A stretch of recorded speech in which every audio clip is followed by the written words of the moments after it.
Goya Sharis, good evening. Welcome.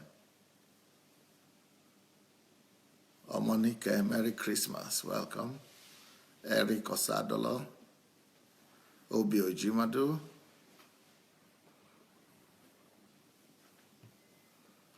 Omonike. Oluwa Toyin Bidemi. Anne-Marie.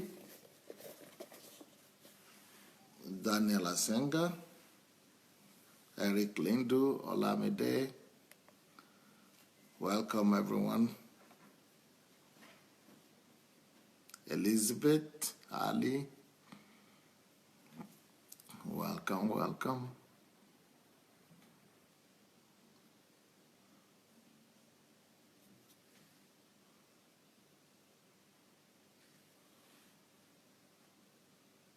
Philly Gomez.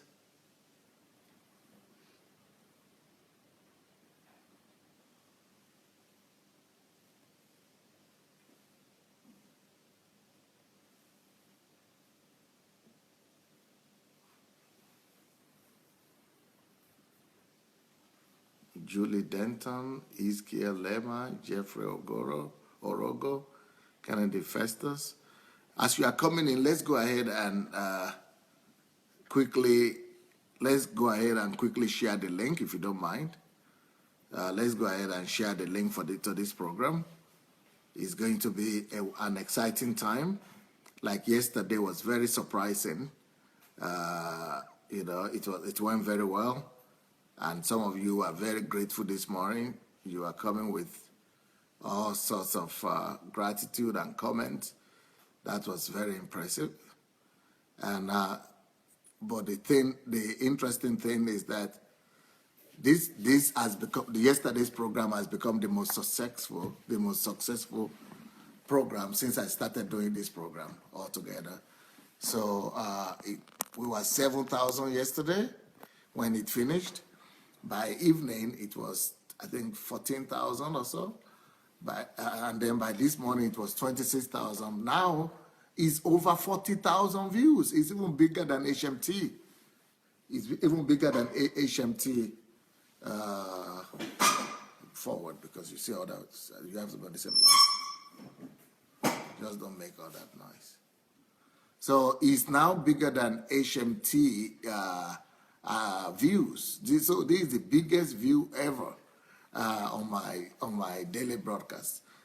So it means that you people are really anxious to hear the children, to hear Pastor Sunday's family. I thought it was only Pastor Bosse you wanted to hear before, because all of you have been asking for Pastor Bosse to come on.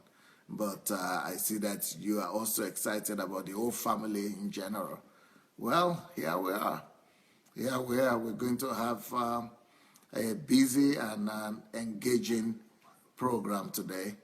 We're going to have an engaging program today. So please go ahead and share the link to this program as fast as possible. Let's go ahead and share the link, and we'll be ready to start immediately, because the faster the better. Then we could get as many questions in as possible. So if you have some questions, get your questions ready, and then we'll be ready to throw those questions to the kids. So how are you, kids? Hey, good evening, all. We're doing great, thank you. Yeah, how are you today, Perez? Oh, I'm doing wonderful. A Merry Christmas to you all. It was a wonderful church service that we attended. Lots of good prayers, lots of good sermons, and lots of celebrations. It was just wonderful to see all the community come together to celebrate the birth of Jesus. And we're just so lucky that it fell on a Sunday. And we're just grateful that all of this was able to happen. And so we're just glad that we were able to have such a good day that was able to come on a Sunday. And we wish you a Merry Christmas as well. Okay. Zoe? Today was a very festive day, very festive Sunday. We had church services on Christmas, and we're really happy that Christmas came on Sunday today, because it's all about Jesus actually. So it helped us even focus even more on being all about Jesus and coming to earth for us. And I'm really good mood and really grateful and really wholesome today. Yeah, I'm very happy today. It was really a nice day. We went to the English church and the Central Russian Church of the Embassy of God, and there were really good sermons there, and the children did and the children did very nice and entertaining demonstrations for us. And at home, I was able to have some free times, eat some Nigerian food, and I'm very glad that Christmas fell on Sunday. It just like doubles the blessing, and I'm very glad that January 1st will also be a Sunday.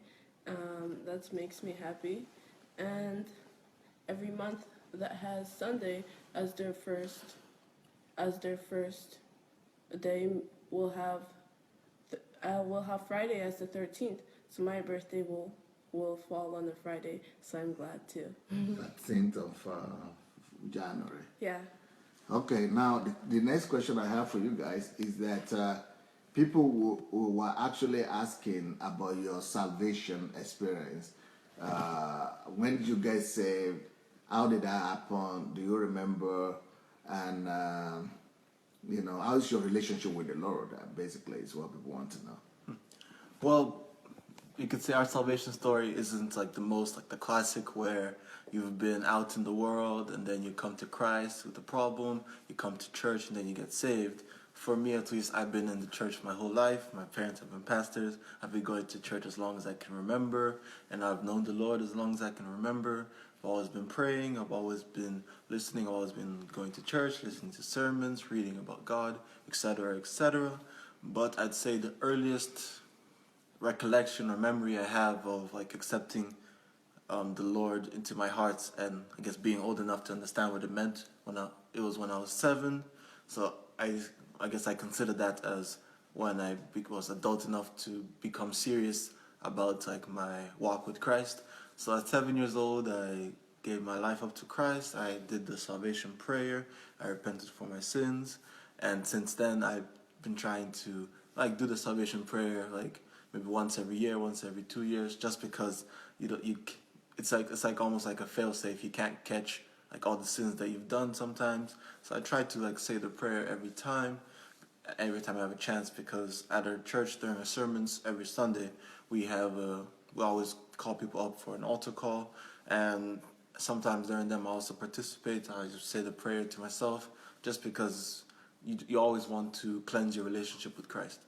And when I was 11, I went to Nigeria for a year, and that was in a non-Christian environment. That was the first time where I was just outside of a Christian community, and that was like the first time where my faith was tested, where it wasn't as if everybody around me was Christian. Not everybody had the same views. We even had Muslims in our school, which I had never experienced in my school because it was a Christian private school as well.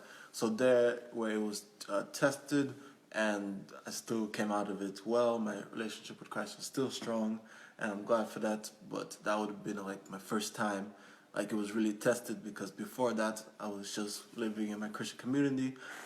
I wouldn't say I was old enough to really like have major doubts about my religion, or be like debating theologically about what doesn't work with the Bible, what does work. So around 11, that's was my first test, just because everybody didn't see the same way as me. And then in high school, when I was old enough to like be listening to other people's arguments, why they didn't believe in Christ, just debating. And since in school we had different classes like ethics, we learned about theology, etc. So just there, of course, I think everybody questions at a point in their life, but the fact that God has been in my life my whole life, I've seen His miracles being performed basically on a weekly basis, and it was just impossible for me personally to deny Him. So even though you have those questions that cross your mind, but I never had any serious doubts that I was not a Christian, and I didn't go through any phase where I'm like, I'm not a Christian. Even if I was thinking that I'm weak with the Lord, like I'm not hearing Him as much as I did, I still believed in Him. I always had my faith in Him. So yeah, I didn't have like a dramatic experience with the Lord where my whole life changed overnight. I've been with Him since the beginning, and it's still a process, but it's still going well. Okay. I remember, obviously, I was raised in a Christian home, And I remember reading the Bible with my family ever since I was young. But I remember I used to pray every evening, asking God to forgive my sins for the fear of going to hell. Because I was thinking about, I never know when I might die, and I never wanted to go to hell. So that was my main thing, of praying so I wouldn't go to hell. But then when I was in middle school, 6th grade, and I was 11 years old, I came across a gospel singer, and she was gifted with an incredible voice at a very young age, and I was inspired by her. And I went to her website, and it was about and they had this trial about they want to know God and about salvation, and I took it just to check with myself if I really was a Christian, because I really wanted to know God and to be moved by God, and I wanted to feel God's power and presence in my life. So I went and I took the lesson on the website, and I think that was the day, and that was the time that I really personally gave my life to Christ and I received salvation, because they had step by step and they explained things to me that I didn't understand before. And I think it's really important, and I think it's really amazing how I got born again and I was brought to it by a singer. And I think that's one reason why I think I'm destined to become a singer when I grow up. Okay. I know that I got saved when I was about 3 years old, I think, but I don't really remember it. And in my childhood, I like the Bible, and I kept like certain Bible verses in my head, and I'd pray to God like when we were told to pray and stuff.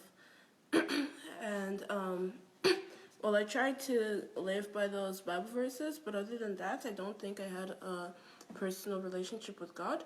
But once in Sunday school, I think, we were just trying to like call the Holy Spirit to come down upon us so that, everybody could pray in tongues. And then I was really touched by the Holy Spirit, and I think that's probably when my personal relationship with God started. And that was in like maybe 4th or 5th grade.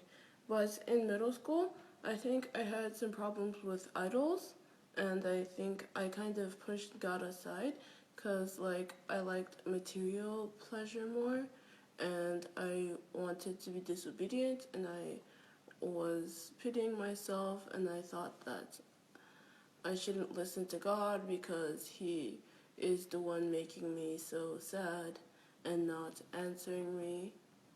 But well, my parents helped me get through that, and I started studying the Bible a lot, like sometimes for school, but also because I started reading it more, and I think that helped me to understand God more and get closer to Him. So that's kind of where I am at now. I'm trying to get closer to Him primarily by studying His Word, and I talk to Him a lot over the course of the day, and I can really see how He works in my life. Like, of course, there's been miracles, like before I was born, I had a tumor in my brain, and yet I was born completely healthy. And about how when I went to Nigeria for the first time, I was bitten by mosquitoes on every part of my body, it seemed. But I was like, and it was like unbearable, but like that pain receded really quickly, and by the time I came home to Ukraine, I was all healthy.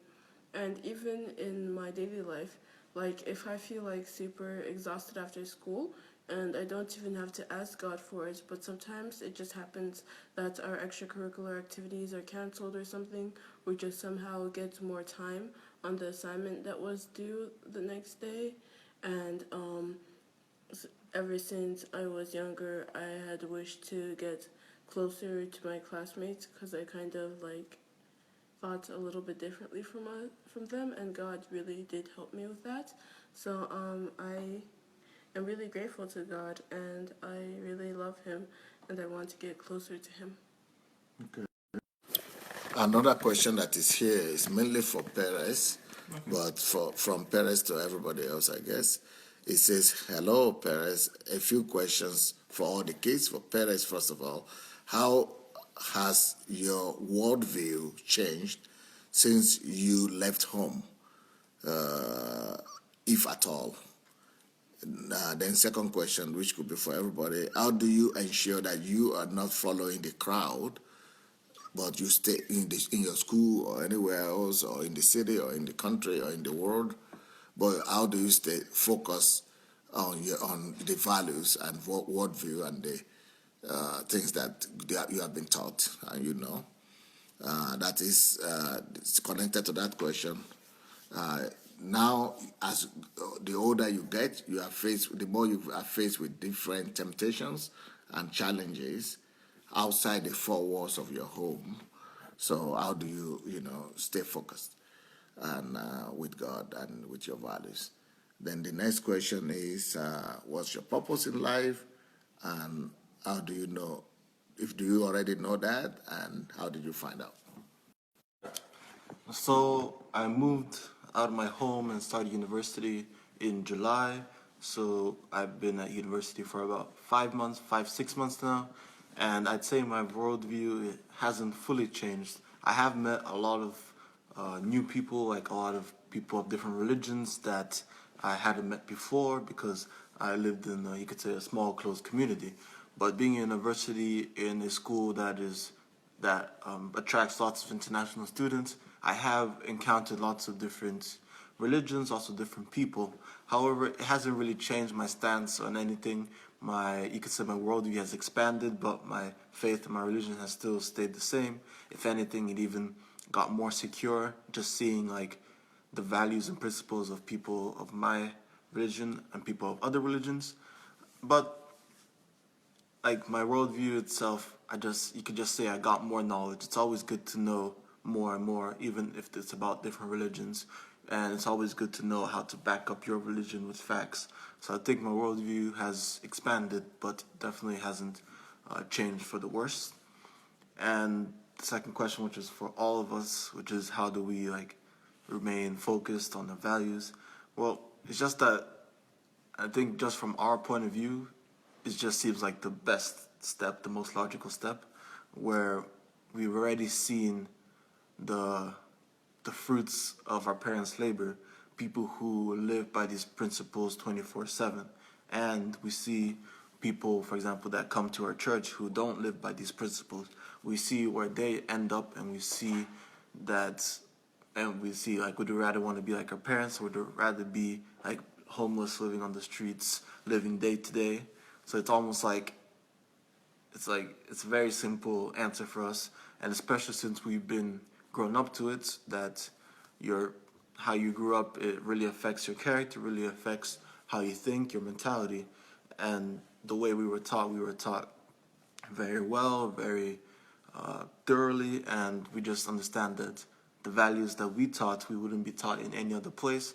It's not as if you're going to university to learn how to act well or how to remain disciplined. You learn specific things about your career in your university.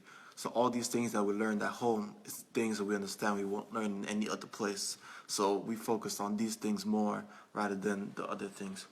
And these values and principles is why and how we remain different from the crowd. Because the crowd, they aren't taught these values and principles from a young age. We're always being told, since I'm always being told by members of the church who are a bit older than me, maybe 50, 60, they'll be saying, wow, if I knew what you knew at your age, I would have been much greater at where I am. And seeing people at that age still performing such extraordinary feats at their age just because they're trying to make up for lost time, it's also a good motivation for me, because I now have an extra 20, 30 years ahead of them to still be doing well. So the fact that just the way we can't be like other people just because we know more, almost. We know how to act. We have great examples in front of us, and we see how it works for sure. And even if it's not the simplest road, as Robert Frost said, I took the road less traveled, which is the harder road, but it still led to a better destination. I think the last question was like, what's your purpose? Or, right? Yeah, when did you discover? So I'm currently When and nowadays? I'm currently studying law in my university. So you may assume that I already want to be a lawyer. That is correct. I decided I wanted to become a lawyer when I was 11 or 12. It was during my year in boarding school in Nigeria. I was, as I said earlier, it was the first time I was outside of my Christian community, Christian space, and there I was just able to see more of how the world operates, how, especially if you know Nigeria, it's a lot of like seniority, lots of discipline, not, you could say not lots of justice, but that's just how it is. So being exposed to that area, being exposed to that type of living, I saw that I just decided I wanted to help people. I always like had a big heart, always tried to help people, and just being seeing how my parents live, I knew that helping people is a very good thing to do. But as a lawyer, I always felt like I could help people from a legal matter and in the best possible way, because you can always help people like in the church. You can help them with lots of different aspects, but if they're like in trouble with the law, then like you almost have no way of helping them out other than prayer. So of course prayer is important, but so is doing something materialistically. And so I just decided when I was 11 or 12 that I'd become a lawyer. I'd be able to like be a voice for people who can't speak up for themselves. And from then on, I just knew that I'd be studying law wherever. Didn't matter like how long it took or where I'd have to go, that it'd be law that I'd be studying. And I've been studying it for a couple months now.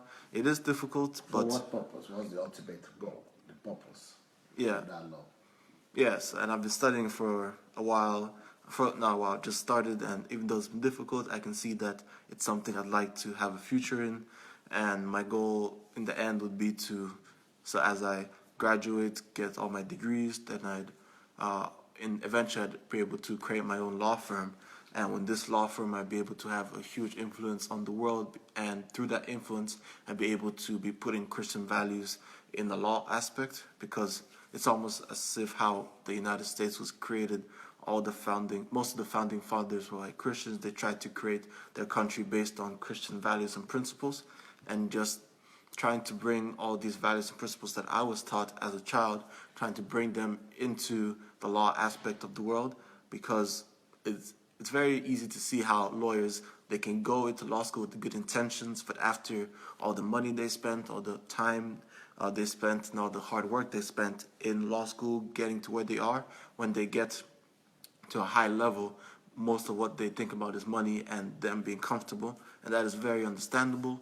But I think with the law system, with the principles and value system that I was brought up with, plus being determined to help people, I'd be able to not only be thinking about money and myself, but also be thinking of how to spread all these Christian values that I was brought up with throughout the law, and use my influence in that type of manner.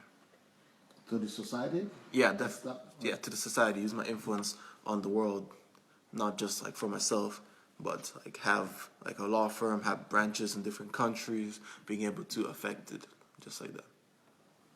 Okay. Zoe? You remember the question? Yeah. So about how I stay true to my values with all the temptations that are and difficulties and troubles that are in school. And in the world. And in the world. But I'm going to start with school. Me and my sister, we go to a Christian school, so thankfully there's less of those temptations, and most of us mostly believe in the same thing. It's a small school, it's a private school, a school for a missionary mostly. And if there are things that I and a person disagree about, that I don't believe in, and another person wants to talk about it, wants me to partake, I reject their invitation and I don't do what they want me to do. I tell them what I believe in, my stance, and I explain to them, and then I leave it there. They can like agree or they can disagree, but I just tell them why, and I don't do or talk about what they want me to do. I usually leave. But like that doesn't really ruin most of my relationships, because we're pretty understanding. And with the world, like in my extracurricular activities, the temptations aren't great there because I'm mostly focused on sports, the actual sports. But with the people, I don't get too tempted to to I don't get too tempted with the people. I don't really have that much of a desire to fit in because I'm pretty confident with myself and my relationship with God, and He is more important to me than other people's opinions. And about my purpose, I think I mentioned this yesterday and today, but I want to be a singer, and if possible, I want to be an actress. I always liked to sing. My dad said I sang before I talked, and always considered myself to be a very artistic person. But like I said, I started taking it seriously when I was about 11, when I heard a gospel singer. And my goal to be a singer is to encourage people to live right, to live life right, to live righteously. And I want to be an encouragement because it can be very hard in this world to do things right with all the temptations and all the troubles. And I want to reach out to as many people as possible. Okay. Thank you. Yes, bro. Well, about how we stay true to our values. Well, I'm still in a Christian school, and I haven't left my home for an extended period of time, or like if I have, then I've been like with relatives or friends or with my parents. But like for one thing, I know that I should stay with what my parents teach me. Well, kind of. One thing is that I'm used to it. It has been repeated to me a lot, and like I kind of want to keep obeying. But I also know that it's really a bad idea to be disobedient and try to seek other people's attention and try to like follow your own rules. Because when I did try to do that, it really was just an unpleasant experience. It brought my opinion of myself down and my grades down, and like messed up my priorities, and like it really like changed me, and not in a good way, but in a way that I didn't want to change. And so I kind of know now that it's better to follow God, because in God there is perfection, and when you have God, you really don't need to have human attention, and you really don't need to try and find something to make yourself feel good, or to make yourself feel free, because like God really is amazing, and there's so much you can find out from Him. You could spend your whole lifetime just chasing Him, and that's what I want to do. But even in this year, like even though like I'm generally trying to get closer to God, and I'm really intensely feeling that my parents know best, even this year, like this is like maybe the first year that I started like actually questioning myself about my beliefs and what I've been taught. And part of that is because I'm interested in politics. I'm interested in law. I mean, not laws, but like opinions, and I like arguing. And the world has many different opposing views than Christianity does. And for like this whole year, I was wondering like about, for example, this country's government and other countries' governments, like what have they done wrong, what have they done right, and like how should I regard my governments. Like I know that our government is the most corrupt in Europe, but like still you should like follow the law of the land you're living in, and you should bless your leaders, even though like here it's really, really popular to curse your leaders and to make fun of them. And also there's how I should regard my country, because like for a long time I've really felt positively about Ukraine. I like thought it was the #1 country, and like I knew that like for like it wasn't like the best standards for living, but I really liked it. But like in the world, I met with many opposing views, and I was just trying to find like what is the right stance, because like most people like will say, of course you have to be proud of your country, but then there's some people that will associate patriotism directly with fascism, or else they'll ask, well, you can be a patriot, but what is there to be patriotic about? And for a long time I was thinking about it, like maybe if it was a sin to think so highly of your country, or if you needed specific reasons to.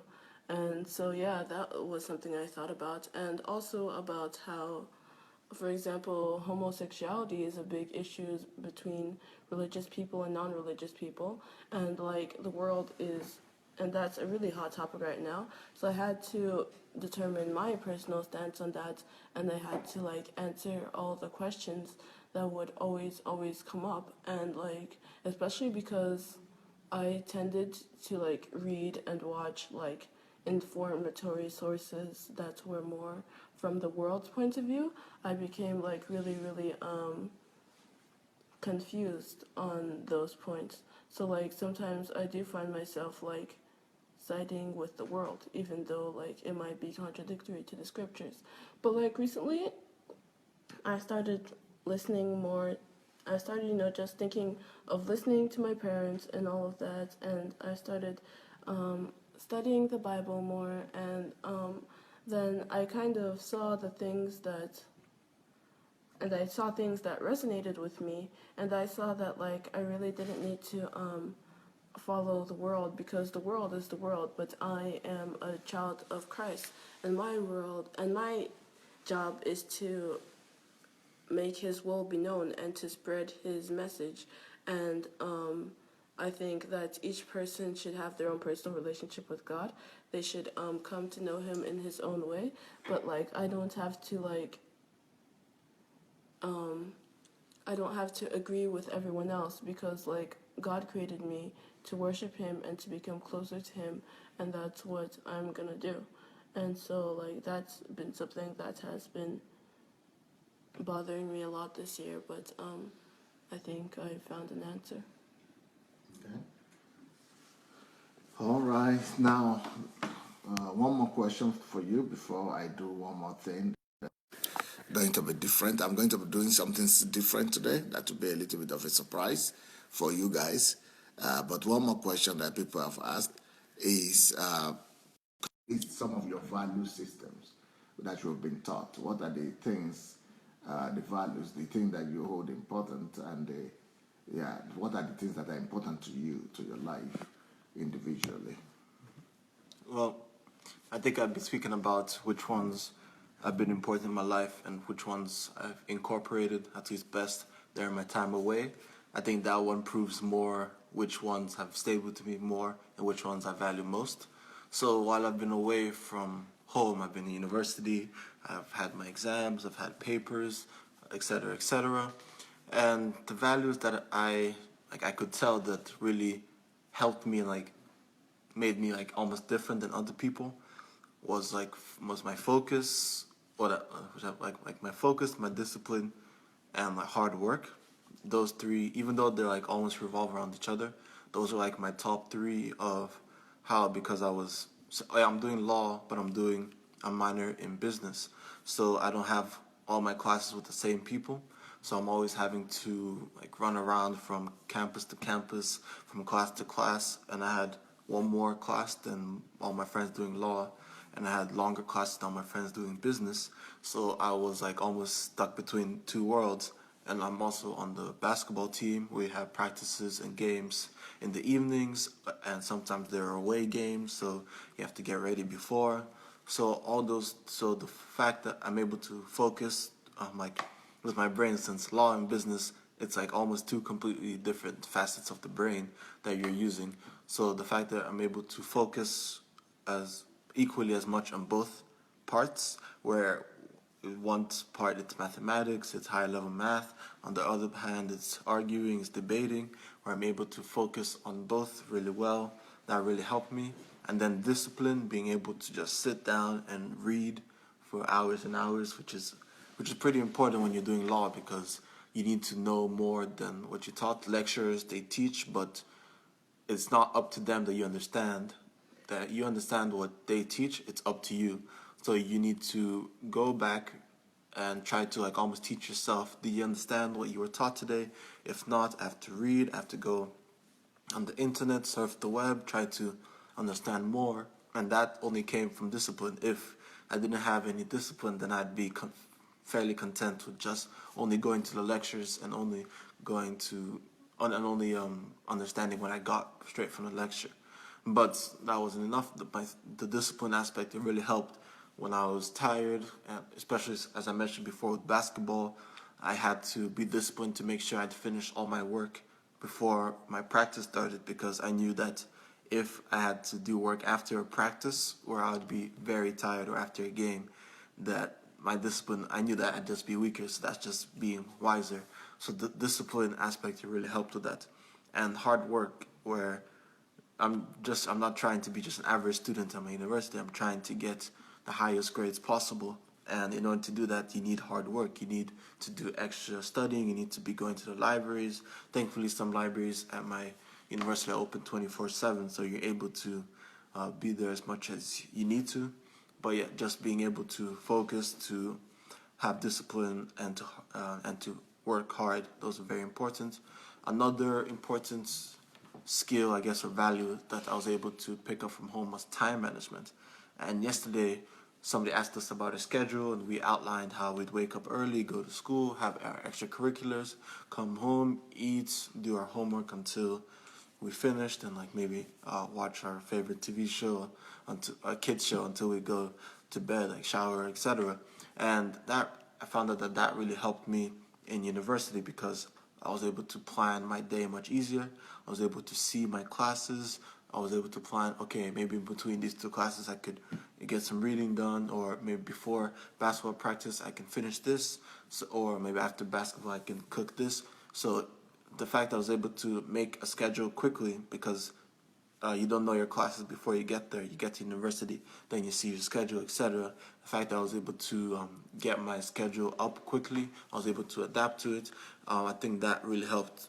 And just being able to adapt, being flexible to a time schedule really helped as well, because back during the year, sometimes like extracurriculars would be canceled, it'd be a half day at school, so your plans could change easily, and or there'd be like a big traffic jam, since we live in the capital of Ukraine.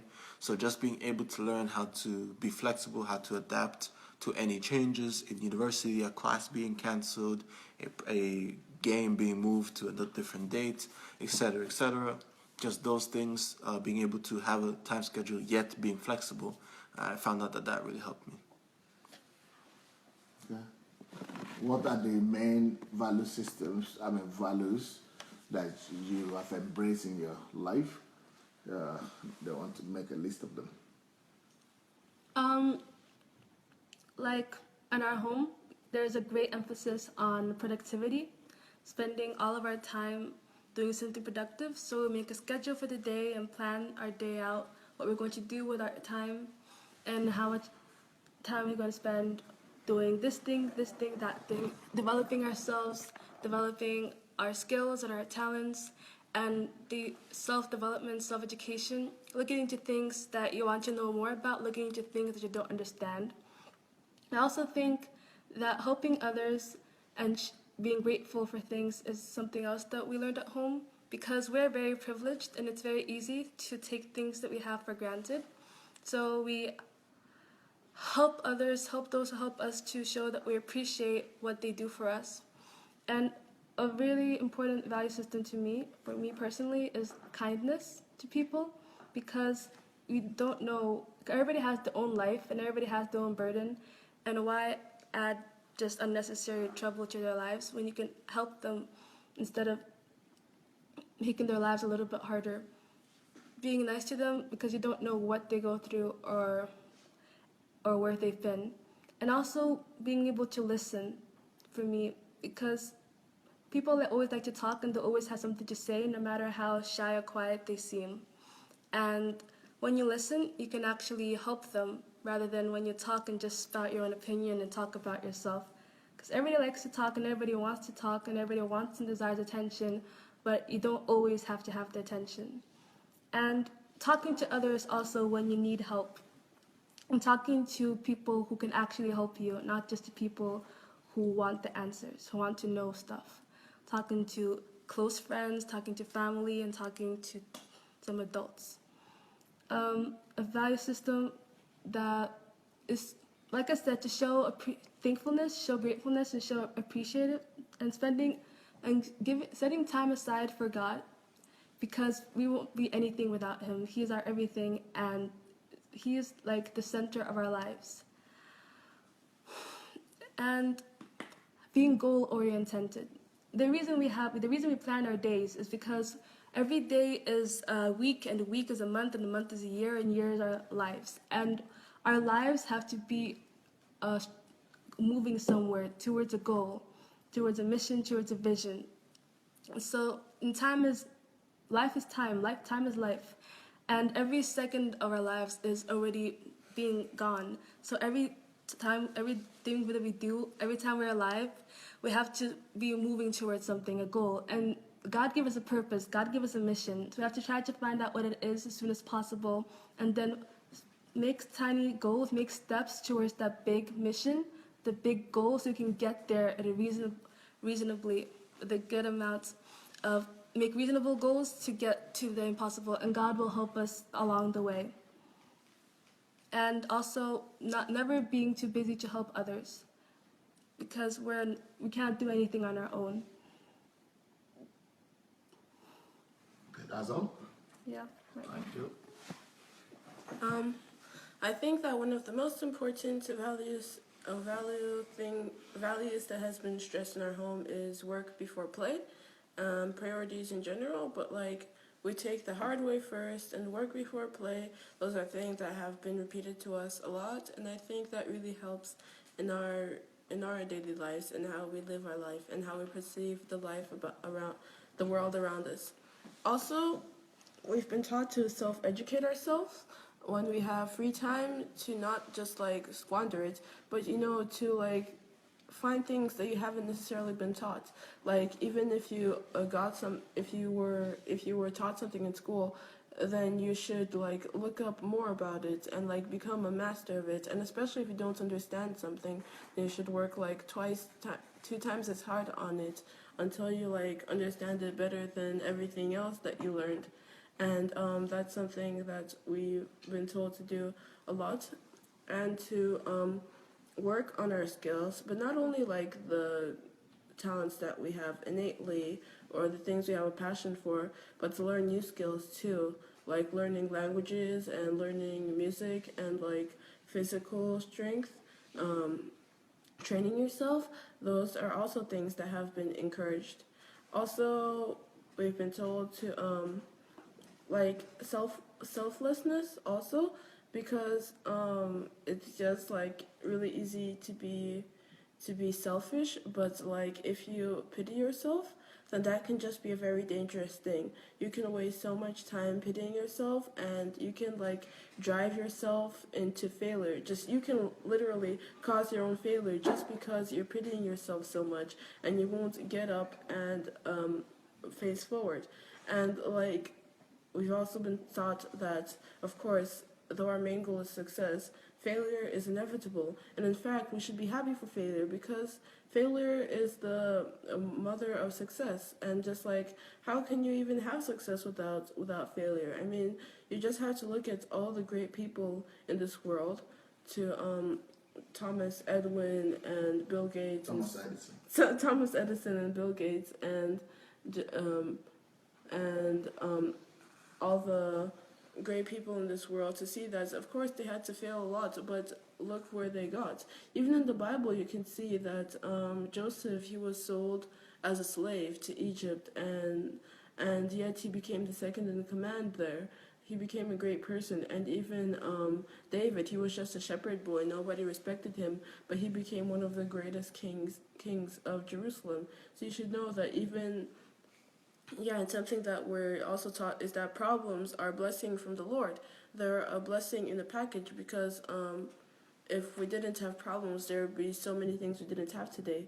Like, because people needed faster transportation, that's why we have cars and trains and all of these more advanced things. And so we shouldn't hide from problems, we should solve them. And that's especially true because we're Christians.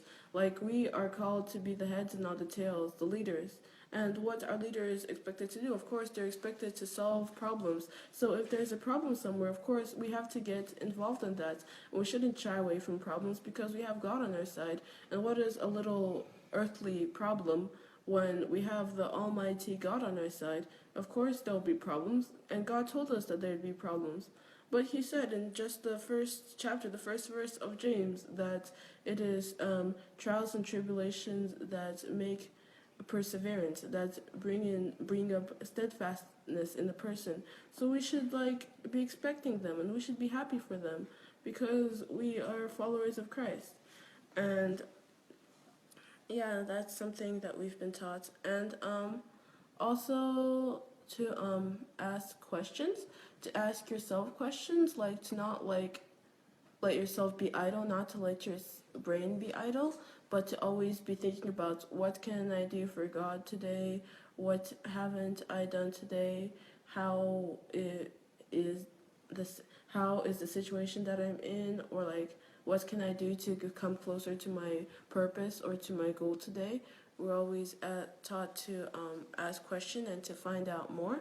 And of course, about goals, we always are taught to set goals, to look for our purpose, and to always try to do everything to work towards God, to work towards your goals, and to work towards your short-term goals and your long-term goals.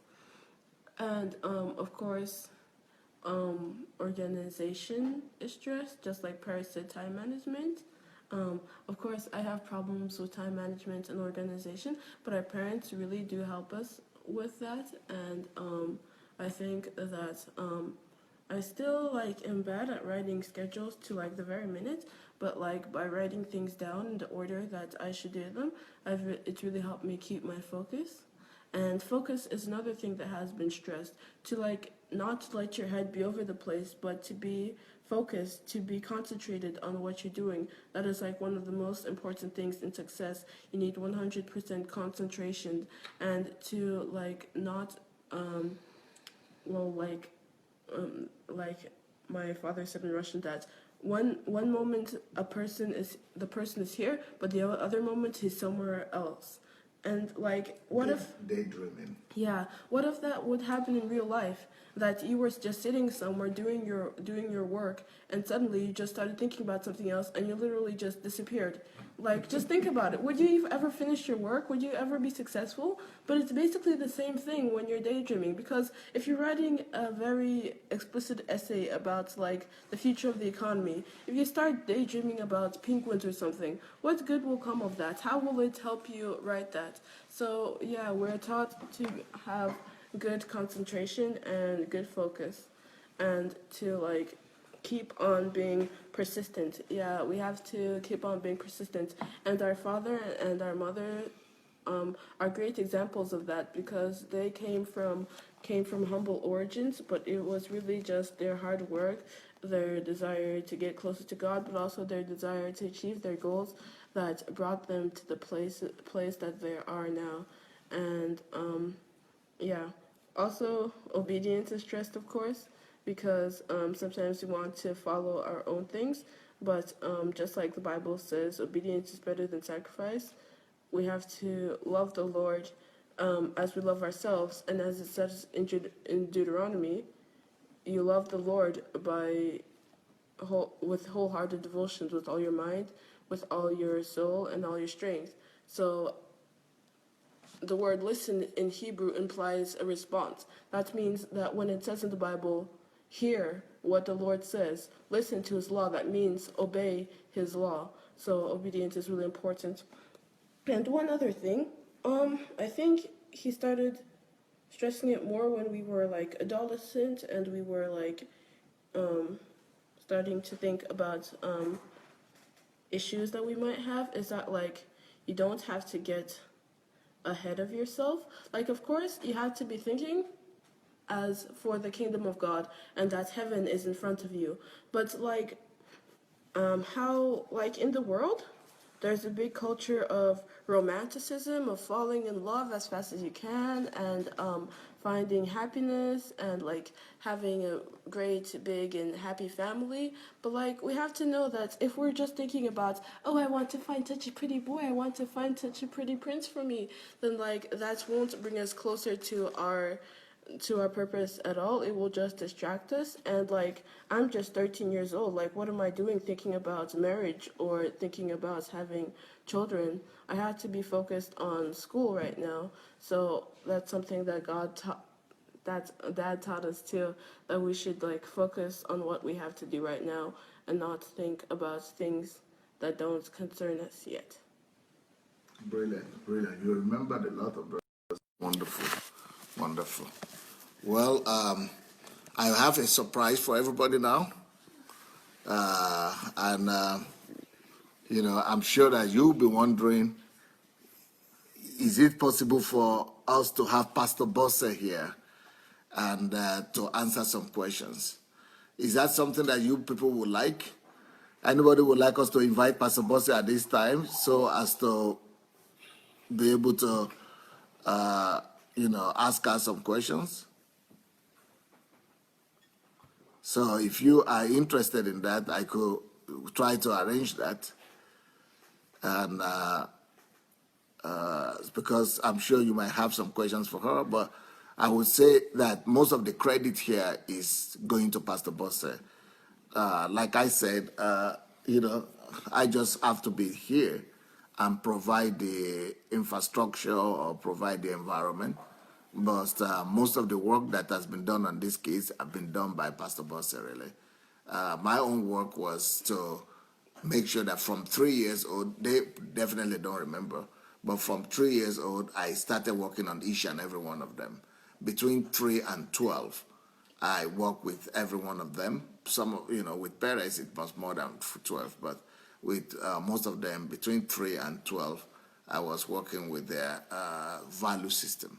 But thank God also that I was here in Ukraine, thanks to all these my challenges.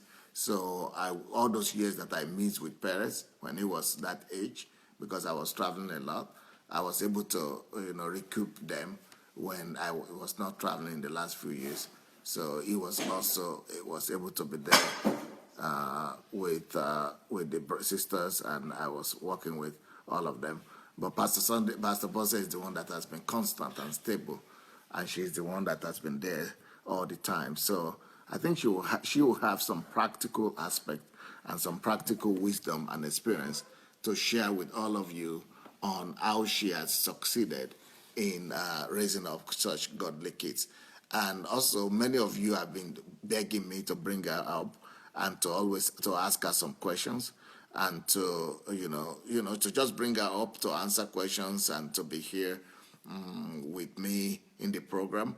And because she's always very busy. In fact, today I was even myself hesitant about calling her because she's been busy in the church for the Christmas, and she's pastoring 2 churches on Sunday. So, but since today is the last day we're having with the kids, I think it would just be a great, great pleasure for all of you to hear from her as well. So what is it that makes Pastor Bosse tick and the family tick? So let me see.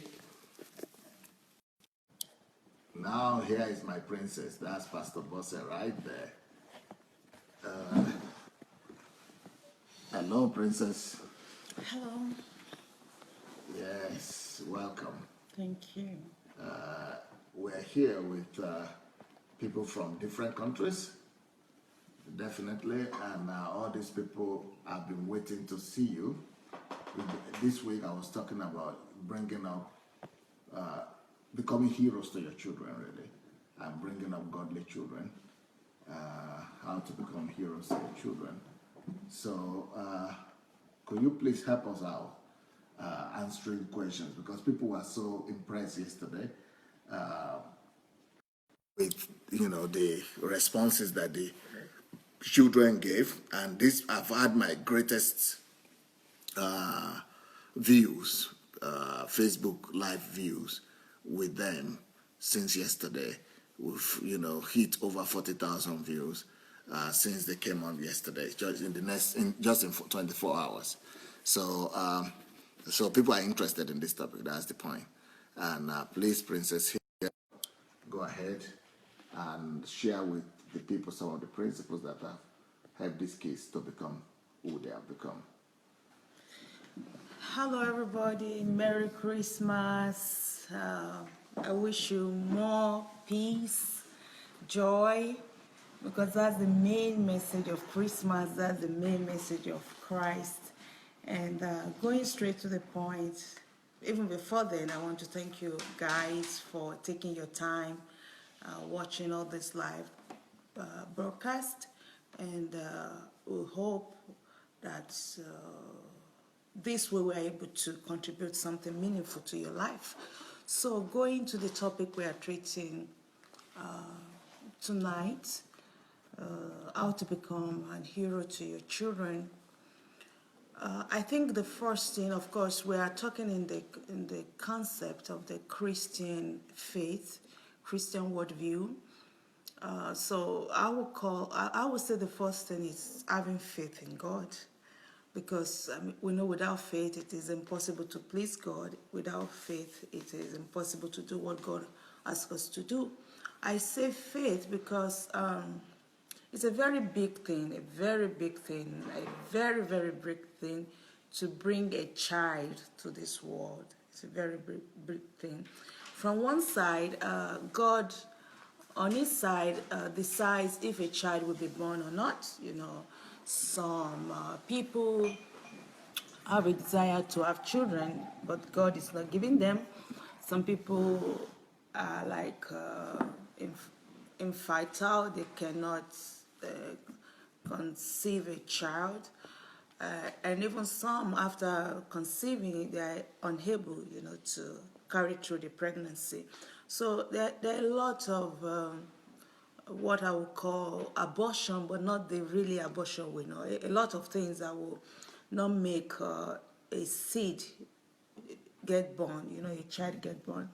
So after passing through all those phases and still bringing a child to this world, I mean, I personally believe it's a very huge responsibility bringing somebody to this world after the Lord has allowed it. So the understanding of that responsibility, I think, plays a great role in how the relationship is built between a parent and a child. So the first principle would be understanding the great responsibility, and not just the responsibility of feeding, clothing, which also are not a small thing, but I mean, they are not the real things. So the responsibility of bringing a life, a child to this world. And also, I think the second thing I will call it a trust from God. Just like I said, not everybody willing is able to bring a child to this world. So if you're able to bring one, if you're able to bring two, or if you're able to bring three, like we were, we have to see it as a trust that must be valued. We shouldn't take that for granted. And if somebody, and in this case, say God, has trusted us with children, then we have to work hard, we have to be focused, we have to do everything in our ability to get it done. The third thing, which I think it's not new, is that bringing up a child is building a relationship. And my husband has a book that is called, I think, Marriage is Hard. Yeah. Successful marriage takes work. Thank you, Pearl. Successful marriage takes work. So child raising actually is about relationship. It's about creating and building a relationship with your child. So, and that relationship takes work. It's hard. Sometimes sleepless night, a lot of surprises, a lot of shame come with it.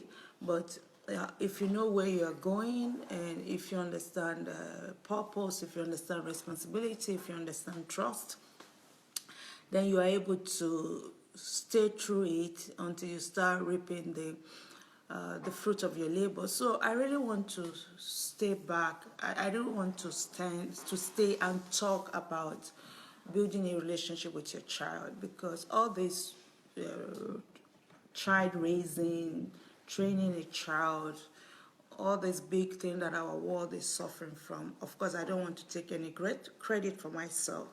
I want to thank God that has helped me. I want to thank God that has given me the wisdom. But this is what I realized from my experience, that the secret to becoming a hero to your children, the secret of raising good children is understanding that child raising is a relationship. It's just like going into marriage. You know, a newborn, a new life, and you have to start building relationship with that child. Which on the other side, which is I can call it the next principle, but really they are connected. You can call understanding. There is this saying that everybody wants to love and wants to be loved. So if any child finds understanding, then you are able to create something. You are able to create a system, you are able to build a system, you are able to build a home. Most of the problems we have in our relationships, and now when we are talking about children, is because we are not able to understand them. We are not able to build that relationship. Everybody is speaking his own language. Everybody is standing on their own rights, and nobody is taking time to build a relationship. So I think our approach to raising our children will change if we understand that it's not this, oh, I have to raise these children, oh, we are living in the end time, I just pray that God will keep these children for me. But if we understand that it's a relationship, it's a two-road way, you have a part to play and the children have a part to play, and actually you have more part to play, because like in the case of marriage, it's like two grown-ups come together to build a relationship, and they almost have equal rights. But when it comes to raising children, a lot falls on the parent, because the child is just a newborn. Most of the responsibility on the children, and when children are small, they so much believe in their parents, they look up to them, they imitate them. The parent forms the whole life, and they are ready, they are willing to do everything for the children. I think most of you will remember how your children, when they were very small, even while in the cradle, won't want you to leave the room, while they will cry when you are leaving the room.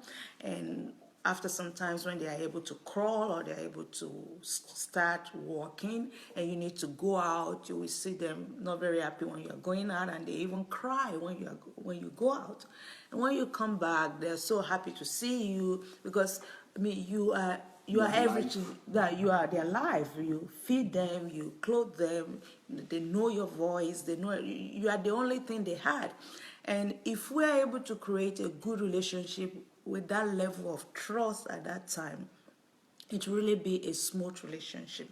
So I'm really stressing the point that we have to change our view of how we look at raising our children. We have to understand it. We have to build a relationship based on, of course, trust, based on example, based on understanding, and if we're able to do that, because there is law, life is predictable. If you do things right, you get the right result. Of course, again, I'm emphasizing the sovereignty of God, praying and asking God to help you, because it's not by might, it's not by power, it's by the Spirit of the Lord. But all things being equal, after giving the honor that is due to God, there are still some skills we need to apply, and that is building relationship. And every child is a human being like you, growing up to realize, to identify himself, and at a point in time that small child will grow up to be you. So putting your child in your place, or wearing the shoes of your child, like we say, putting yourself in the shoes, helps you to understand that every child deserves respect, every child deserves understanding, and it's not too early to start showing them love, to start showing them that they matter, to start telling them about their uniqueness, never looking down on them, never seeing them as like they don't understand, because even science taught us that, you know, when they are small, their brain develops so fast, the cells divide so fast, and most of whom they become, actually, they get it at that tender age.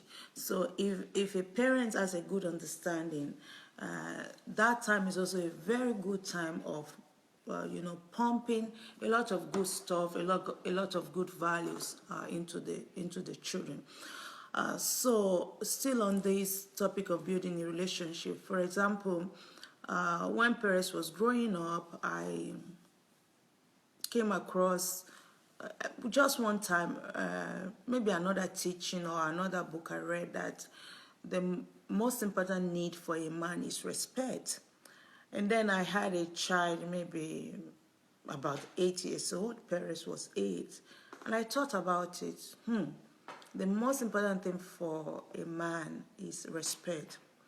So I started, like, I changed my attitude towards Perez. I mean, I don't know if I was good before then, but I became more consciously respectful to Perez.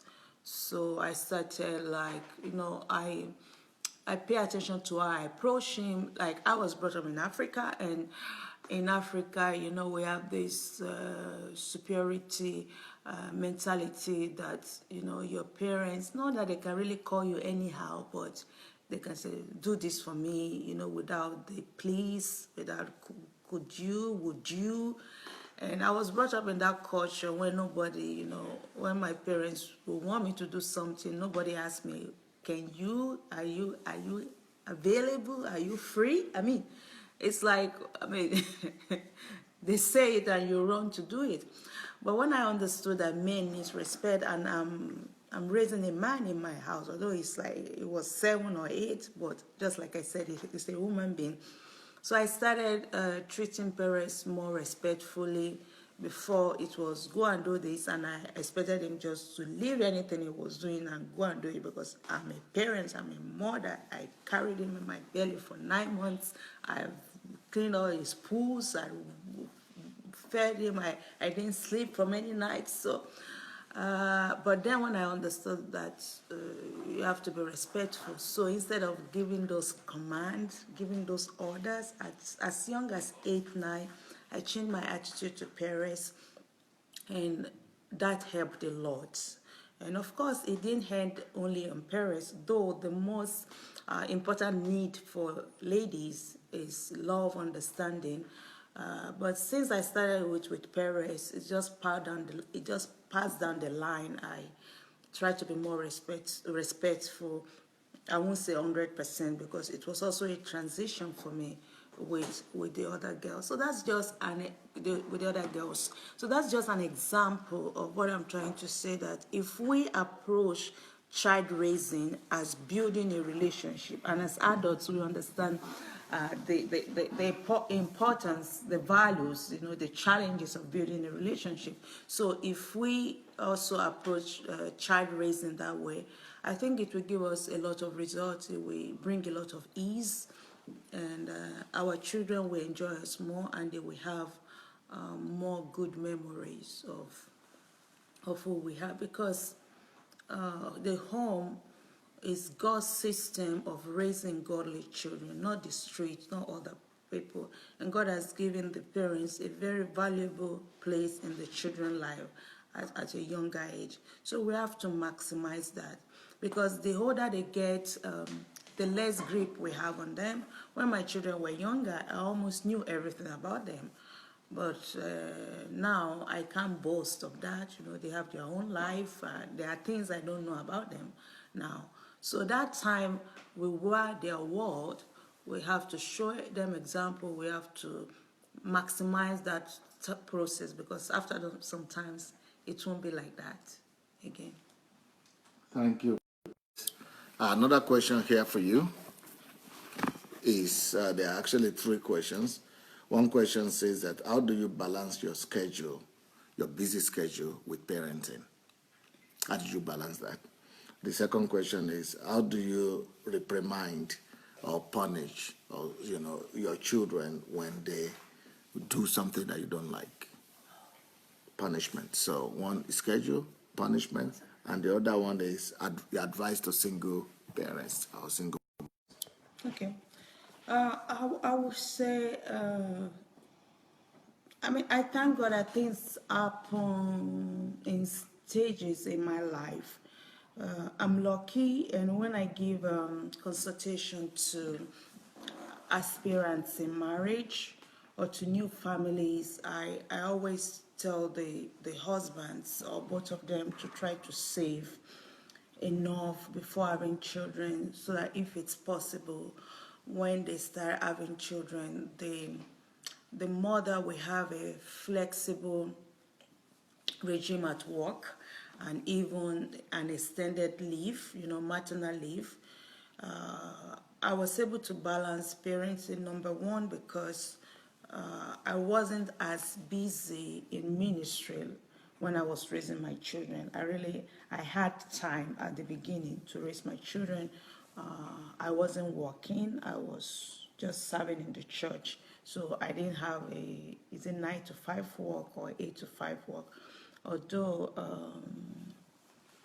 I had some time in school. Okay, after I had my children, I was almost free to be at home. So that really helped.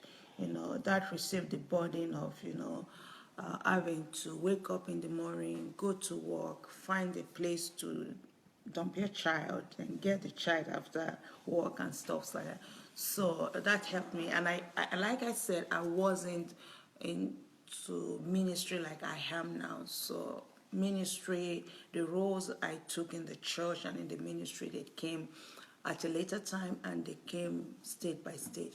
But still, okay, if we come to the fact, I'm still parenting and parenting. You're still busy. Yeah, I'm still busy. I'm only happy that my children are not very small now. It's a great advantage because they are more independent now. Because when they were smaller, you have to plan everything, you have to see to everything. But they can do a lot of things now. So I'm happy for that. But still, I take parenting as, and I have to go back on this to the role of women and to the role of mothers. Yes, we are living in a free world. Women are free to be anything they want to be. But a woman in family must know that one of her primary roles is to raise. If she, like I said, if you brought a life to this world, it's your responsibility, And we know that women are more responsible with children than some men. Some men find it easy to leave home, to leave their children, but it's very hard. Yeah, some women, they do it due to different situations, different understanding, but mostly a mother will not leave his child or our child or her children. So it's still the basic responsibility of a mother to cater for the children, to raise the children, to take care of the children, and we shouldn't see that as a low duty, like housewife. I also don't believe in just being an housewife, but you can, housewives are different from housewives. You can develop yourself while being an housewife. So I just wanted to stretch that point, that we must see it as a calling, as one of our calling, because that calling of being a mother, raising children, and investing in them, these days they are being underlooked. And I think that is creating problem for us, and that is not allowing us to conveniently, invest in our children, invest in relationship, talking to them, building relationship. Like, for example, my children, they know that they have my priority, and I can cancel any meeting for their sake if it is necessary. That one they know, and when they come to me, they ask me, am I busy? So I tell them no. I mean, I can talk to you now or after 5 minutes. They know that I will always create that time for them. I mean, if they are sick and there's nobody to leave them with, I mean, I can cancel any meeting for that. So I really want to encourage women to have this balance, and I think the balance start in the head when we are able again to love being a mother, to love raising our children, to see it as an heavenly calling, as a glorious calling. Of course, we can do more than that, and a lot of women are doing more than that, and I'm doing more than that. But doing other things shouldn't overshadow and underrate, giving prophets to the word, giving priests to the word, raising the next generation. The men, they have their own part in raising children, but I mean, the woman, for some reason, God has given a lot in that part to children. So still on the topic of how do I balance, I just put it as part of my schedule. You have to do different things in life. You have to brush your teeth, you have to eat, you have to do shopping. So parenting is just one of the things I have to do. So I just put them in my plans. I mean, in my plans, my children, all the things I have to do. So I mean, if you know that you have to do something, then you put it in your schedule and you balance it off. Another thing that is very, very important, very, very important for busy women, for working women, is leveraging, I mean, getting helpers, getting assistance. The sources I have with my children, I owe it to a lot of people, and my children know that. When they grew up, I told them who helped me with them when they were small. I had people, of course, mainly women, ladies. I had elderly women that helped me, younger women that helped me, like babysitting and just helping with different things in the house. And they know some of them. We are still in touch with some of them. We are grateful to some of them. So working women, busy women, they need what I would call partnership with less busy women, or what we call nannies these days. It's okay to have a nanny. Of course, you also have to get the best nanny. It's not very easy to get a good nanny, but you can train your nannies. I had to train my nannies. I had to organize them. I had to manage them. It was also new for me at the beginning, but then after some times I also had to adjust to that. But having a nanny doesn't mean you just put all the responsibility on the nanny. You still have to check, you still have to have the checklist, you still have to, it's like just having an older child, monitoring your children. You are still responsible. So having help, looking at parenting as management, as something you have to do and you want to be successful in it, really helps me. Also, I collaborate with the children. I bring the children into the system. Perez was very helpful when he was, because he's the first child, so I'm able to give him responsibility. Often I will tell him, do this for your sisters, wash your sister. Then Zoe, I said, take care of Pearl. So, as soon as they are able to help me, as soon as they are able to take responsibilities, I brought them into the system and we all did it together, because it's something of interest to all of them. I won't be carrying all the burdens forever, and I also have to train them for their future life. So if a man must do what he must do, right? So a woman must do what she must do. A woman must take care of her children, and I must use everything I have, my mental ability, my environmental ability, my physical ability, everything. When I know it's my responsibility, I'm a responsible person, so I get that balance. I won't say it's easy, but it's much more easier now. Children have different stages. We went through different things, but I think I'm getting closer to the time when I'm reaping the fruits of my labor from this kid. So it's getting better now. So that is about balancing parenting and doing other activities I have to do. I hope I I was helpful in answering that question. The second question of reprimanding, discipline children. Well, yeah, I had to do that a lot. First, because that was how I was raised. That was what I knew. Of course, in the concept of Christian worldview, I mean, having children really helped me. When we have our children, it's like we are helping them. It's like the children depend on you. But really, God has a way of working in two ways. That as you are raising these children, you are also raising yourself. You are also changing. So the children brought a lot of good things into my life. When I started punishing them, I was punishing them in anger.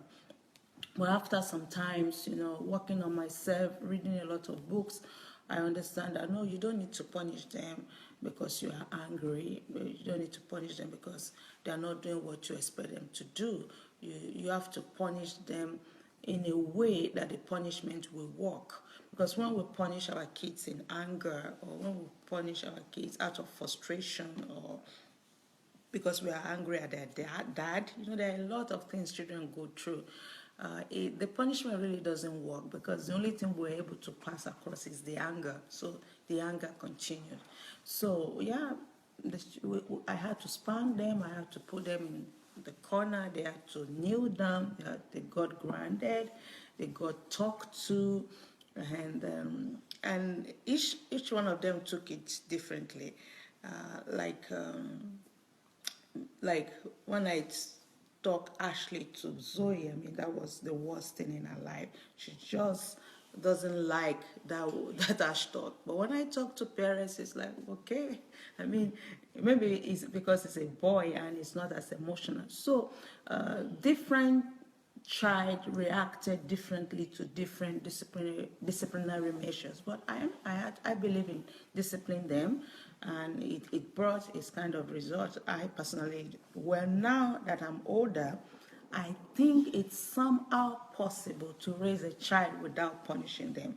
Or let's say it this way, if I had to live my life again with these kids, I think I would, like spanking, I think I would spank them less now. But also it depends on the age. When they were smaller, of course, the only thing they understood was spanking. But I think I could have reduced the number of spankings if I had the understanding I have now. Just like I said, it's building relationship. And if you're able to build relationship, if you're able to understand where your children are, where you are, then I think that would have been less spanking. But just like I said, I grew together with the children, and they brought a lot of things. They brought a lot of things into my life. But I believe in punishment. God punishes us, but I believe in punishment in love. I believe in punishment with understanding. So, lately, those years back, when I had to punish them, it came to a point I didn't even have pleasure in punishing them. I just punished them because I know it's like God will punish me if I don't punish them. Or it's like they won't get the values if I don't punish them. So, it became so irritative to me punishing them, but I knew I had to do what I had to do. But before I punish them, I always ask them, do you know why I have to punish you? They will say yes. And I will ask them, have I warned you enough? They will say, sometimes, how many times did I warn you? 3 times, 5 times. So it's good. It's just to punish you. They will say yes. So by the time you go through that process, they are learning their lesson. I'm also learning my lesson. Of course, I still have to punish them. Of course, at that point, I didn't want to punish anybody, but I still have to do what I needed to do. So it was a process. But I personally believe in punishing, but the more understanding, the more developed we are, I think the less we'll have to do spanking. We'll find alternative means of discipline our children. But discipline, based, of course, is inevitable. It has to be done. Okay, that's the second question, and we have the third question on. Yeah, before the third question, I would like to tell the people who are watching to be free to share the video you are free to share the video. If you look under the video now, you will see the share button. So feel free to go and press the share button. When you press the share button, then you get a copy. It comes to your timeline. You'll be able to watch it later on, and you'll be able to send it or share it with your friends. So go ahead and press the share button. The last question, Princess. Actually, there are two last questions. Not the last question, but the two questions that I have here is, number one, advice to single parents. Okay. And number two, how is it being married to someone like Pastor Sunday, who is a revolutionary, always looking for problems to resolve and getting into troubles in the country? So how is it being a woman and being married to a man that is always getting into trouble, looking for problems, challenging with government, lawsuit, court cases, and things like that? That's what they are. Okay, so advices to single women. And they were also asking if you have books in English for women or for ladies, or for parents. Okay. So advices to single parents. Well, at different time in my parenting, I myself felt like a single parent because my husband wasn't always available, was not always there for me. So I felt as a single parent. So especially when traveling. So I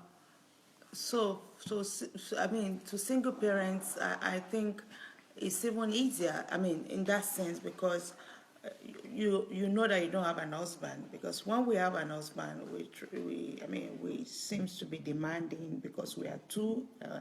We have sayings like, "I didn't bring this child to this world alone." I mean, it took two persons to bring this child to this world. So sometimes I'm just saying this to comfort the single woman. It's not that I'm anti-marriage or something like that. But sometimes it's even better to know you are single. There's nobody to hang the responsibility on. You know you are in it alone. Yeah, there's nobody to blame. You are not expecting help from anybody. You have yourself, and if you are a Christian, you have yourself and you have God. And I mean, to become a single woman, I mean, it's very easy. I mean, you can be a widow. I mean, your husband may die. It's not just because of divorce. Different things can happen, or maybe your husband is handicapped. I mean, many things can happen that will make you to almost be the only one, you know, responsible for raising your children. And one thing that bothers single parents is the other influence that the other sex normally needs to bring into the relationship. For example, we know in raising a child, we know that the male figure brings instability to the relationship, while the female brings care, kindness, the hard part of life, and where the male brings a kind of being straight, being stable, and focusing. But I mean, but really, there are differences between the male figure and the female figure, but that doesn't mean actually God created the two different sex, and marriage is primarily between a man and a woman, so that we will learn from one another. So when we say that the man is responsible for stability and other things, that doesn't mean a woman cannot give it. So my advice for single women is this: learn the basic psychological difference between a male and a female. Scan yourself to know your strong point and your weak point, and then start studying in order to get and bring into yourself those qualities you need to bring into your relationship with your children. I mean, there are a lot of good history. History has proved it. A lot of great people raised by single women. I mean, they just had to incorporate. They just had to become. Just like our our body is created in such a way that if one organ is lacking, you have backup organs. So as a female, you can still, bring into the relationship what a male figure will easily bring, but you have to learn it. So the most important thing is for you to know your child, build a relationship, read books, know all the things that are needed, and try to do it yourself. If you can't do it yourself, another advice is to find a reliable male figure, maybe a good Christian, brother in the church, or your uncle, or just a good, reliable, trustworthy person. Then your child might have a session with that, or your child might be going to a family, a full-fledged family where there's the husband and wife, and also visit them, be with them from time to time, so that he will have a taste, or your child will have a taste of what it is like to have a father and to have a mother in the family. But God has a plan for your life. We shouldn't try to find excuses in where we find ourselves in life. We have to be bold, we have to be strong. God is on our side, and God is always a God that uses the little things to confront the big things, or uses the small people to confront the big people, or the unwise things of this earth to confront the wise things. So it doesn't matter what you have, just bring what you have to the Lord. Try your best, and God that created that child, God that formed that child from your womb, will see the child through. You will not always be there for your child anyway. You will have to live at a point in time. So just do your best, and then give the rest to God. So I think that's what I would say about the topic of raising children in this case. Well, the other question is a little bit of out of context. It's not the question of what it is to be married to. Yes. It's a little bit out of context. Of the topic we are treating. So I don't know if we should treat that, or we should stick to the topic we are dealing with. Yeah, because they are asking. Maybe I'm sure they will be interested in that answer, since they are asking. Okay. So if I got it right, the person was asking my experience in having What does it mean to be married? like an irregular, having an irregular husband, in the sense that not an average husband, a different husband. Okay, it is like sweet sour experience. I think it would be unfair to say it is very difficult. It disrupted my life, because actually I wanted to have a normal husband. I've always anticipated a good, normal, easy flow life, but we don't always get what we want, because we didn't choose our calling. God chose our calling. And I'm sure I didn't run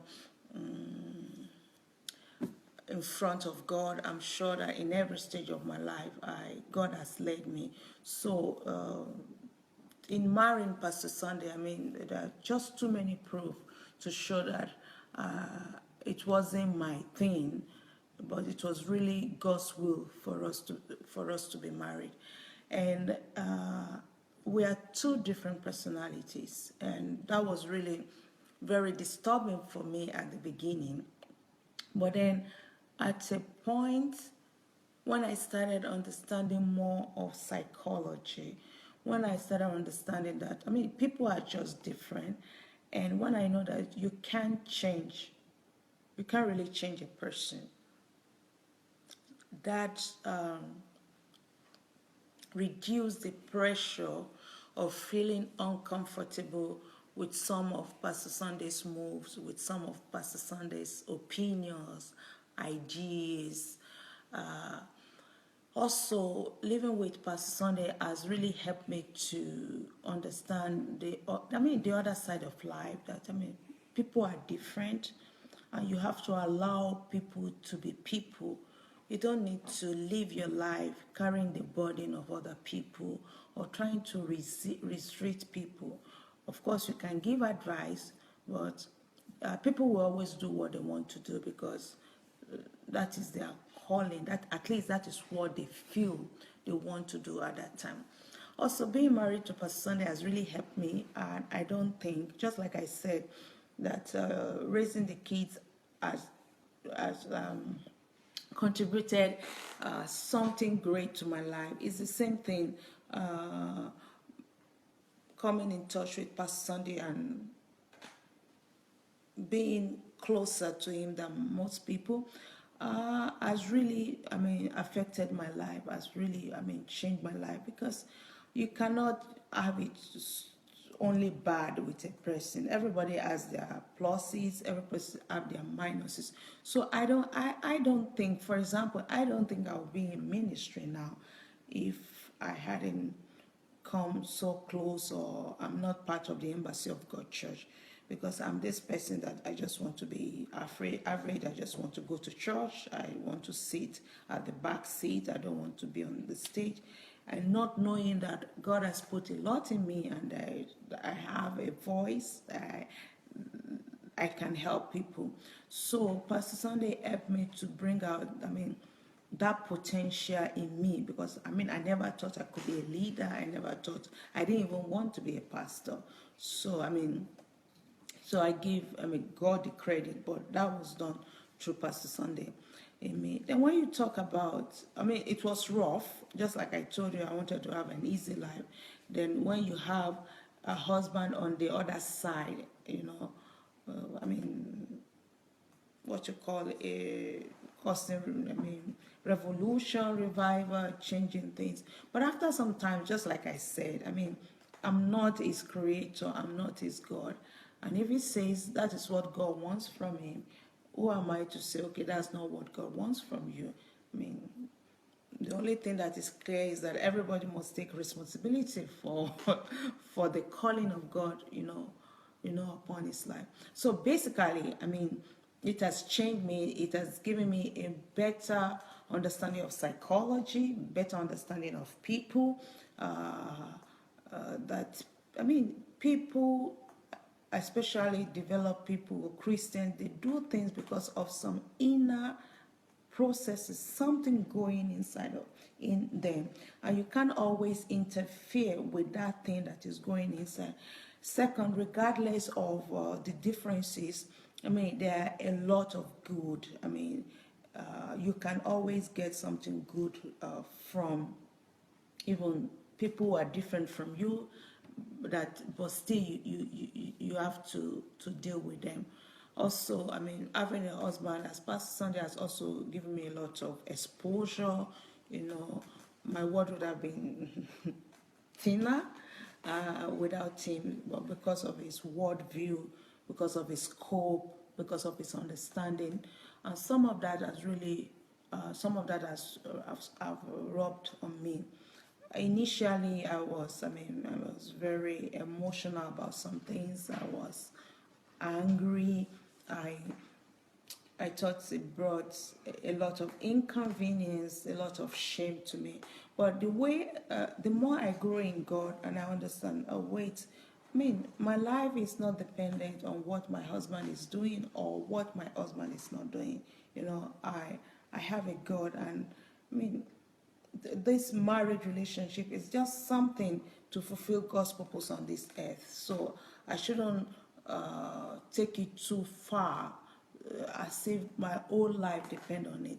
So when I understand that I'm a personality, I'm a person, I'm not an attachment. Pastor Sunday was not there when I was born. Many years he was also not there. There has been a God that has always been with me, even before I met Pastor Sunday. And there will be a God that will be with me after meeting Pastor Sunday. So living with Pastor Sunday has helped me to meet myself, to have a better understanding with God. And this philosophy has really eased things out in our relationship. And now we've come to the point that we allow ourselves to be who we want to be in the concept of Christian worldview. So we give freedom to God. Now we are two leaders living together, and under normal circumstances, it should be catastrophic for two leaders to live together.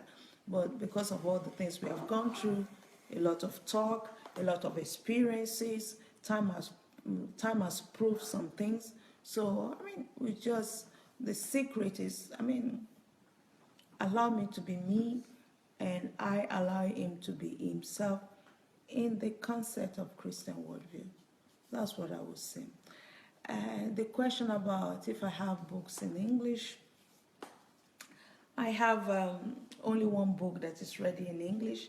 Unfortunately, I'm more focused on the Russian world at this time. Pastor is more focused on the English world. So I think with time, I will have more of my books translated into English language. I have about 10 books now, but like I said, for now, I'm like more concentrated on the Russian world. But I'll try and start a project and gradually move into the English-speaking world. Is that all? Well, if I can try to look at questions here. I hope whoever asked those questions got your answers. How far? The children are still here, by the way. Okay, well, let me see the time. Ooh, yeah. Let's go back to the kids, I guess, and find out what they would like to say to us. We'll come back to Pastor Bosse, but let's ask the kids what they would like to say to us in conclusion. Perez, are you ready? Always ready. Okay. Well, once again, it is Christmas, and just want to reflect on how the day has gone, that what we've learned today, about all the lessons that me and my sisters and both my parents have spread today. Just hope that you all take everything that we learned and everything that you've received at your churches. We just hope that you will appreciate it all and take it to your lives. And just remember that all this, that we are a very unique family, but it did not come easy. We all had to work individually on everything, on our relationship with Christ. And just remember that that is the priority overall. It's always important to be focused, to be kind, to be disciplined, but you can only become that strong with Christ. If you try to do it on your own, you will fail and you will just be in pain. But with Christ, even though you go through challenges, He will be there to help you go through them. So I just want, even though we've talked a lot, at least as children we've talked a lot, not mentioning a relationship with God in every turn, but I just wanted to emphasize that He has been there with us in every turn and every decision that we've made. And just pray that you will also understand that you understand that that is the number one in our lives, that without Him we would have been nowhere. So just conclude, Merry Christmas, and I hope this has been impactful for you. Okay, thank you. Zoe? Like, where we are now, what our parents did for us, and how we got to this place from Nigeria to Ukraine, and how we got to live in this blessed and privileged house, and we're so blessed to have parents that have so much wisdom to pass down to us. We didn't start here. We all had a beginning, and we weren't where we are now. And we all had to take steps, and we didn't get to where we are without hard work and without faith and trust in God. And I'd like to encourage all of you to always try to better yourselves, to always try to improve yourselves, to work towards the future, work towards your dreams, work towards who you want to be and what you want to be, and always look up and face God, because He's leading you and He's guiding you, and He has your hands and your future and your destiny and everything that you hold dear in His hands. And you have Him on your side, and that is a great force to have on your side. So always look up, and always, no matter what you do, put Him first and seek Him, and then He will provide all things, as long as you seek Him first. Thank you. Okay, so the topic for the last week has been about parenting, but I'm not a parent, so I think I can talk to the children out there. That is to like try and understand your parents, because like it seems that they do lots of things that are unreasonable, and maybe they don't understand some things about us, but like I think that they really do know best, and as you grow up, you'll come to understand that more and more. Because when we're younger, we do not understand at all what it's like to pay all the bills and to take care of more than one child and to just do all these things. We can only see what they do to us. But like as you grow up, you'll understand that your parents are really just like miracle workers in your life, and it's better to realize that when you're younger, and not when you've left the house and lost so many of the privileges that you have. And so like even when you're talking to your parents, like it's easy to take them for granted, but always remember you have to put others before yourself. That is a rule that applies in everything, not only in living a fulfilled human life, but also in the English language. It's always someone else and then I. God and then I. And your parents and then I. Because our parents are an authority given to us by God, and we should respect it. And I think that we should like analyze our lives. We should like just like try and look over your day, like try and see what are the things you spend the most time on, and like kind of try, and if you spend like too much time entertaining yourself or things that will prove like worthless in the end, then like maybe you should try and replace them with like more educational things and stuff. And like it's really like it seems pretty hard to enjoy things like washing the dishes, practicing for some music recital, or practicing for sports and all that. But like if you realize that you have to do it because God tells us to do our best, and because our parents have done so much for us, and because like in the end it will be so much better to have practiced for that recital instead of embarrassing yourself in front of everyone, then you can just then you just have to sit down and do it. And like by the time you've gotten into it, you really won't feel all that reluctance that you felt from the beginning, because it really is satisfying to have learned a song and to be able to play it prettily. And after you've stretched a lot and done it a lot, it isn't that hard to do a split or to do a few pull-ups. And like it's not as bad as you make it out to be. And usually, even when you're washing the dishes, you just start singing a song or thinking about something else, and like it turns out not to be as bad, and you are done with the dishes in no time, even though it looked like a lot. And like Agatha Christie, the queen of crime, that is, she was an author that wrote so many mystery novels.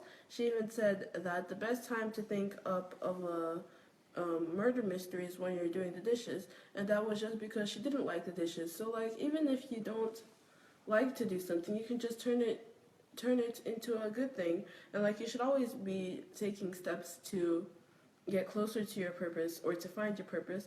So just like think about that in your day, because like you have lots of time in your day, and you should just be trying to use every day to the fullest. And maybe these are some things, and maybe there's something that is more applying to adults than children, but like we have lots of problems in this world. But like if you have just one problem in your on your street or in your society, then try and be the first one to get your hands on it. Just grab the bull by the horns, like they say in Russian.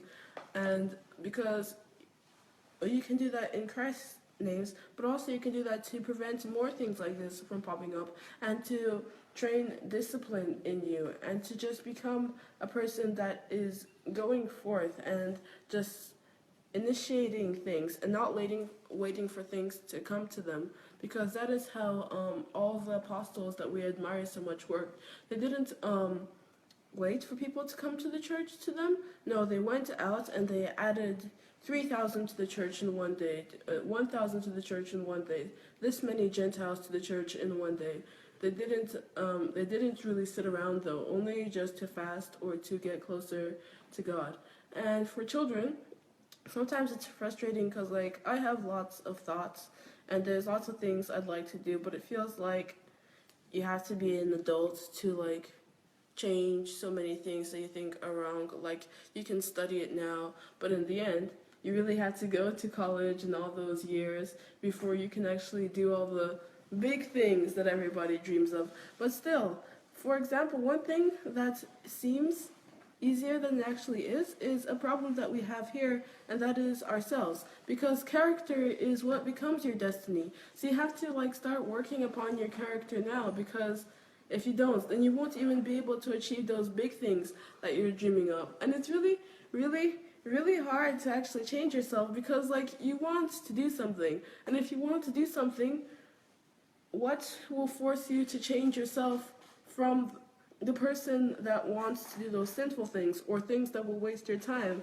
So like you should try and overcome that first. But if you are able to overcome that, then first of all you are a hero, because like I'm not like really good at changing myself, and I tend to think of myself first and foremost. And yeah, but like if you're able to overcome yourself, then like it will really help you in life. It will help you to achieve your purposes and your goals, and it will help you to help others, of course, because it says in the Bible to love others as you love yourself. And if you've overcome yourself, which is just like the flesh, which is the cause of all of our sins, which is what Satan targets the most, you'll be able to do so many other things.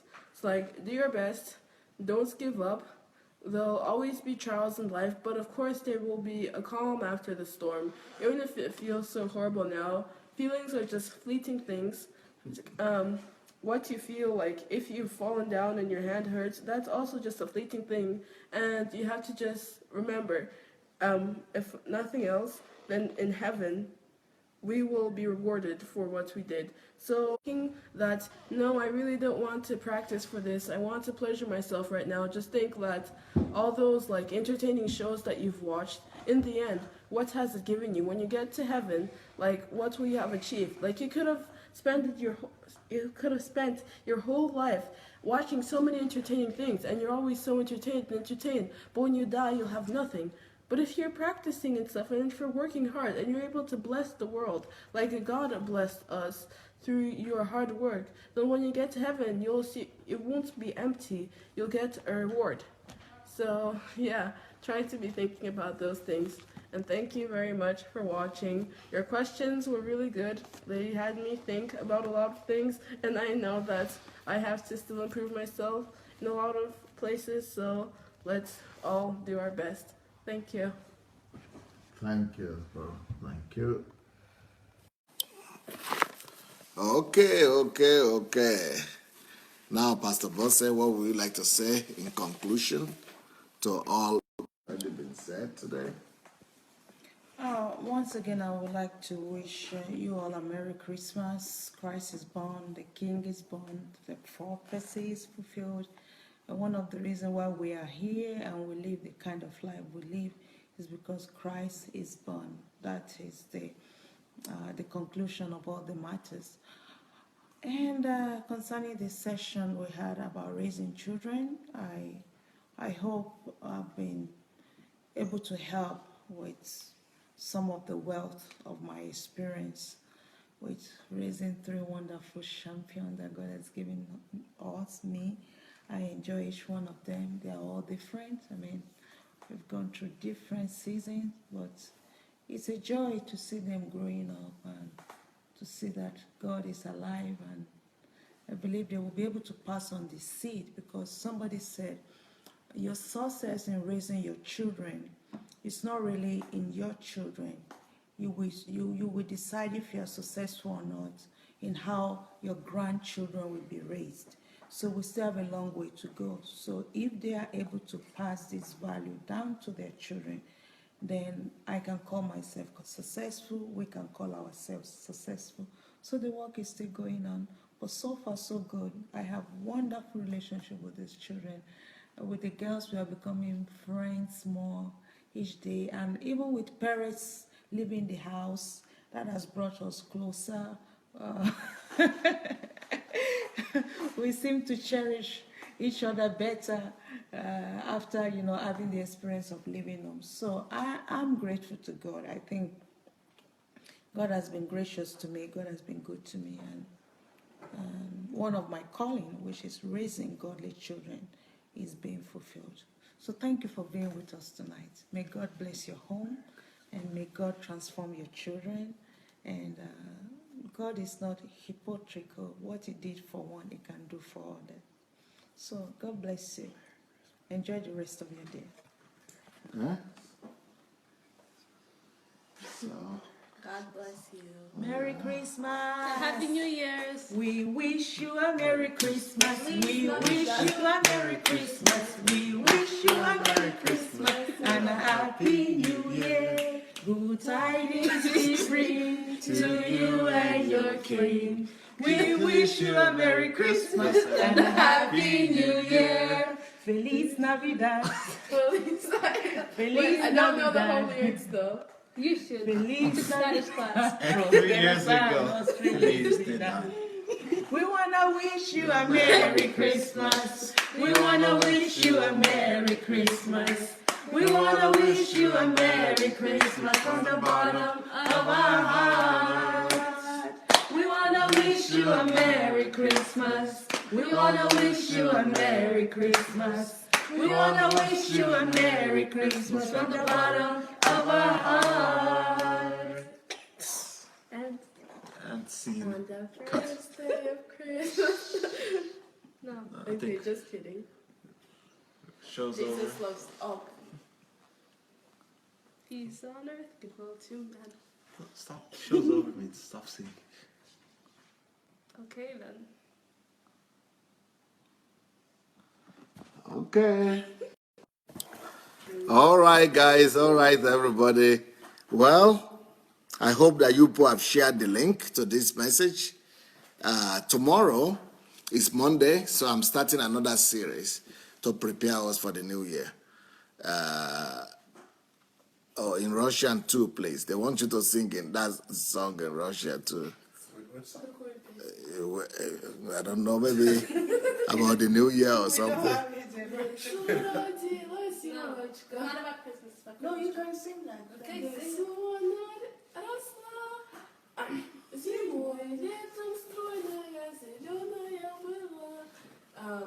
That's it. Not all of you know it.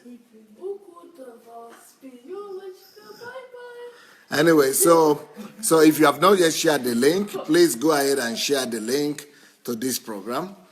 And I'm sure a lot of people will be blessed by it. I'm very curious actually to find out if the view for this program will be as great as those ones of yesterday. It will be very interesting. So if you have not yet shared the link, please go ahead and do that. And let's see how this one goes. Yesterday's program is already about going to 45,000 views since yesterday. 45,000 views. So that's a lot. We've never had it so big, at least not here on this platform for me. So we'll be happy to see how this one goes. So let's go and share the link. And tomorrow I'll be starting another series, like I said, on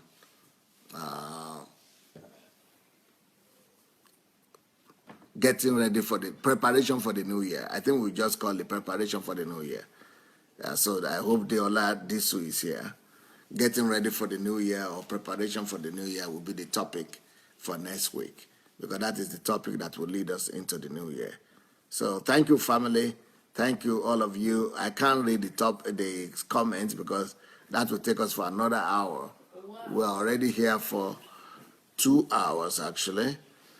We're already here for 2 hours, so we had enough time. It's a great treat that Pastor Bose was with us. That was a special time, not expected, not you, at least you didn't expect it because we didn't announce it. So that was a little Christmas surprise for all of you. Hope you enjoyed it, and hope it was a good session. God bless you, everybody. Thank you, kids. Thank you, Pastor Bosse. And, they are saying maybe some of you will come back each one and give each one of you an hour each, so that you'll be able to, they will just listen to you one by one, everyone at a time. But so we'll see. When do you go to school? When do you go back to school? Maybe after New Year. It has to be after New Year. It has to be after New Year. Okay. Thank you so much, everyone. God bless. Bye.